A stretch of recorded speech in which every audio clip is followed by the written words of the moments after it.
तो आज की वीडियो में मैं आपको दिखाऊंगा कि कैसे हम एक टेबल बनाएंगे और अपनी जो सर्कुलर सॉ है उसको माउंट करेंगे अपने टेबल सॉ। जैसे कि आपको पता होगा पाकिस्तान में जो देसी साख्ता देसी बनी हुई टेबल सॉ आती है वो सिर्फ सिंगल जो एंगल में है वो चलती है, यानी कि उसके एंगल जो हैं वो शिफ्ट नहीं हो सकते। हाइट ज़रूर एडजस्ट होती है बट एंगल शिफ्ट नहीं हो सकते। जबकि हमारे पास टेबल सॉ में आप देख सकते हैं कि यहाँ पे आप इसका एंगल भी बआसानी जो है वो शिफ्ट कर सकते हैं।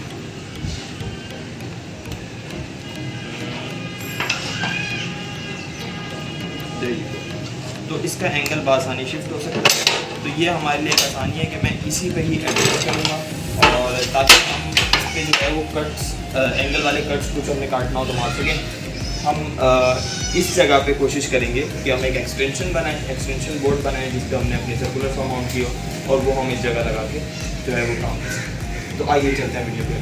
इस प्रोजेक्ट के लिए हमें ये चंद चीज़ें रिक्वायर्ड होंगी। बहुत मुख्तलिफ सी चीज़ें हैं, इसमें एक चीज़ नहीं दूसरी से काम चलाया जा सकता है। अगर आपके पास ड्रिल है नहीं तो स्क्रू ड्राइवर से आप काम चला सकते हैं। स्क्रूज 5-8 के, आप 5-8 बाई 6 के आपके पास ड्राइवर स्क्रूज होने चाहिए या फ्लैट हेड स्क्रूज होने चाहिए। तो उसके बाद आपका जो सर्कुलर सॉ आप माउंट करेंगे वो होनी चाहिए 10 इंच 8 इंच जो भी अवेलेबल है उससे आप काम चला सकते हैं। इसके अलावा जो वुडन पीस है 16 बाई 30 का जो मैंने आपको बताया कि काटेंगे तो वो आप उससे कट करके उसे इस्तेमाल कर सकते हैं। इसके अलावा आपके पास एंगल स्केल होना बहुत ज़रूरी है ताकि आप उसकी एंगल को मेंटेन कर सकें।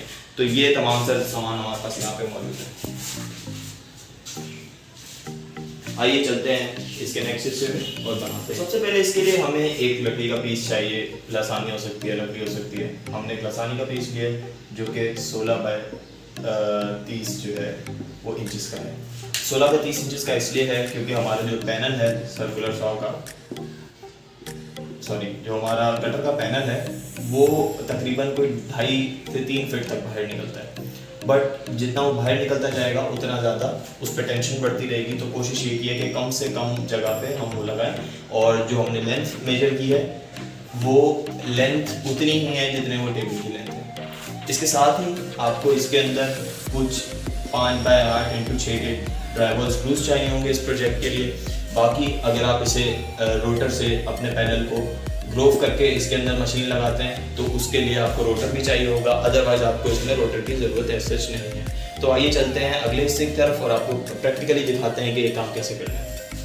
तो अब हमारे पास ये लकड़ी का पीस मौजूद है जैसे कि आपके सामने है। मैं ग्लॉस साइड दूँगा ताकि मैट टॉप पे है। तो सबसे पहले हमने उससे चेक किया कि हमारा जो ब्लेड है वो कितने पे आना चाहिए और हमारा ब्लेड तकरीबन 10 इंच के बाद हम इसमें मशीन अपनी स्टार्ट कर रहे हैं।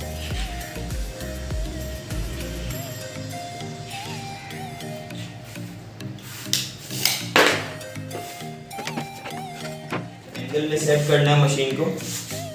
एंगल सेट करने का सबसे पहला तरीका ये है कि आप अपना जो एंगल स्केल है जिसको फ्याम में आप बुनिया कहते हैं उसको आप सेट कीजिए।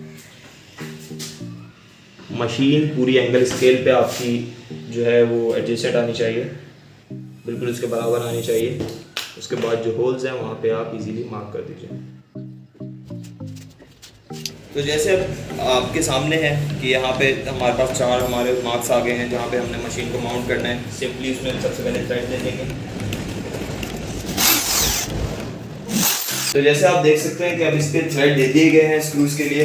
अब सिंपली मैं अपनी मशीन यहाँ पे माउंट करूँगा। सारे थ्रेड्स को मैं मैच करूँगा और फिर से मेक श्योर करूँगा कि ये एंगल स्केल पे पूरा आना चाहिए।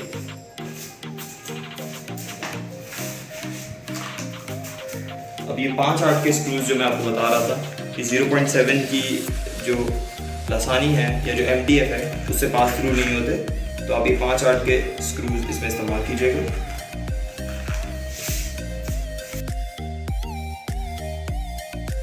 तो जैसे कि आपके सामने मैंने 5-8 के स्क्रूज को माउंट कर दिए हैं और एंगल स्केल पे भी मेरा पूरा ये देखिए आप यहाँ से भी एडजेसेंट लाइन पे ज्वाइन कर रहा है और यहाँ से भी इसको मशीन को पूरा ज्वाइन करना चाहिए इसको, और ये मशीन को ज्वाइन कर रहा है। तो आइए चलिए इसका ग्रूव देते हैं सबसे पहले और उसके बाद हम इसके ग्रूव को एक्सटेंड करेंगे ताकि हम इसे एंगल पे तो ऑब्वियसली मैं मशीन चलाऊंगा, जिससे यहाँ पे आपके सामने यहाँ पे ग्रुप जो है बन जाएगा। फिर उसी ग्रुप को हम एक्सटेंड कर लेंगे, क्योंकि हमने इसे बेसिकली एंगल में चलाना है, तो हम उस ग्रुप को एंगल के मुताबिक एक्सटेंड कर लेंगे। तो आइए इसको हम ग्रुप देखते हैं।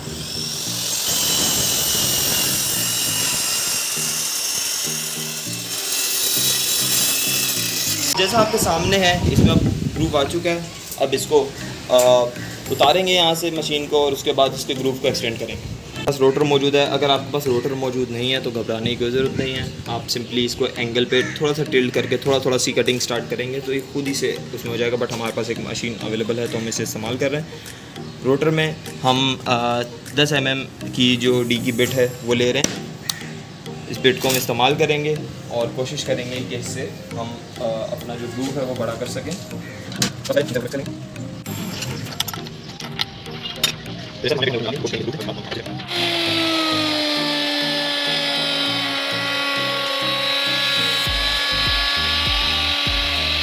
जैसे इसमें हमने ग्रुप दे दिया है, अब इस मशीन को वापस हम इसमें फिट कर रहे हैं। और मशीन फिट करने के बाद मैं आपको इससे आगे का बताता हूँ प्रोसीजर।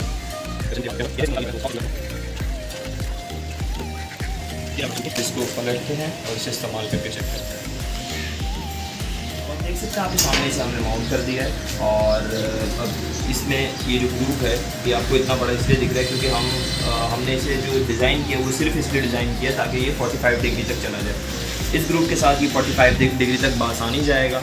और इसका एंगल हम चेक कर लेते हैं। सबसे पहले आपने इसका एंगल चेक कर लेना है कि ये आपके 90 पे आ रहा है। आप देख सकते हैं बिल्कुल एक्यूरेट एंगल के साथ ये हमारे पास मौजूद है। यहाँ भी चेक कर सकते हैं, देखिए बिल्कुल एक्यूरेट एंगल के साथ हमारे पास मौजूद है। तो आइए चलते हैं, इस पर कुछ चीज़ें कटिंग करके चेक ट्राई करते हैं कि उसका क्या हमारे पास रिजल्ट्स आते हैं। जैसे क्लियर कट हमें इसमें मिला है। अब इसे हम जोड़ के देखते हैं, एंगल पे चेक करते हैं और फिर हमें पता लगेगा कि वाकई मशीन पेडेबल है या नहीं। ये देखिए बिल्कुल 45 के एंगल पे ये हमें बिल्कुल एक्यूरेट रिजल्ट्स दे रहा है।